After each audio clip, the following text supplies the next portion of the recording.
বিদেশি শিক্ষার্থীদের জন্য ভিসা নীতি আরও কঠোর করল যুক্তরাষ্ট্র। নতুন নিয়ম অনুযায়ী কেন্দ্রীয় সরকারের বিশেষ অনুমতি ছাড়া F1 এবং J1 ভিসাধারীরা 4 বছরের বেশি দেশটিতে থাকতে পারবেন না। একাডেমিক প্রোগ্রাম ও বিশ্ববিদ্যালয় পরিবর্তনের সুযোগও সীমিত করা হয়েছে। এছাড়া কমানো হয়েছে বিদেশি সংবাদকর্মীদের যুক্তরাষ্ট্রে অবস্থানের সময়সীমাও। ভোগান্তি ভুলে চলে আসুন রিগালে। ওয়ারেন্টি সহ স্টাইলিশ কালেকশন নিয়ে রেডি রিগাল ফার্নিচার। উচ্চশিক্ষার জন্য অনেকেরই পছন্দের শীর্ষে যুক্তরাষ্ট্র।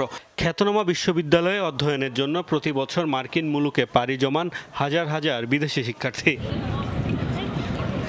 মূলত F1 ভিসায় যুক্তরাষ্ট্রে যান শিক্ষার্থীরা। এছাড়া শিক্ষা ও সংস্কৃতি বিনিময়ের জন্য গবেষক, অধ্যাপক, শিক্ষার্থী ও প্রশিক্ষণার্থীদের দেয়া হয় J1 ভিসা। দুটি ভিসার নীতিতেই ব্যাপক পরিবর্তন আনার ঘোষণা দিয়েছে ট্রাম্প প্রশাসন।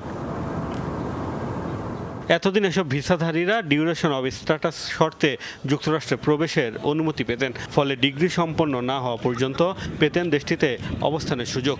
এছাড়া শিক্ষা প্রতিষ্ঠানগুলোর হাতেই ছিল ভিসার মেয়াদ বাড়ানোর ক্ষমতা। তবে নতুন নিয়মে বেঁধে দেওয়া হয়েছে 4 বছরের সময়সীমা। এর বেশি যুক্তরাষ্ট্রে অবস্থান করতে লাগবে কেন্দ্রীয় সরকারের অনুমতি। এছাড়া স্নাতক শেষ করার পর দেশ ত্যাগ অথবা ভিসার শ্রেণী পরিবর্তনের জন্য 30 দিন সময় পাবেন শিক্ষার্থীরা। আগে যা ছিল 60 দিন। যুক্তরাষ্ট্রের অধিকাংশ স্নাতক কোর্স 4 বছরের হলেও ডক্টরেট সহ স্নাতকোত্তরের অনেক কোর্সে আরও বেশি সময় লাগে। তাই এই সিদ্ধান্ত বিদেশি শিক্ষার্থীদের ভবিষ্যৎ অনিশ্চয়তায় ফেলতে পারে শঙ্কা বিভিন্ন সংগঠনের। যদিও ট্রাম্প প্রশাসনের সাফাই অভিবাসন নীতির অপব্যবহার রোধে নেওয়া হয়েছে এ সিদ্ধান্ত। কঠোর হয়েছে বিদেশি সাংবাদিকদের ভিসা নীতিও। আগে মিডিয়া বা আই ভিসায় যুক্তরাষ্ট্রে গিয়ে কয়েক বছর থাকার সুযোগ পেতেন সংবাদকর্মীরা। এখন তা কমিয়ে আনা হয়েছে 240 দিন বা 8 মাসে। আর চীনের সাংবাদিকরা দেশটিতে থাকতে পারবেন মাত্র 3 মাস।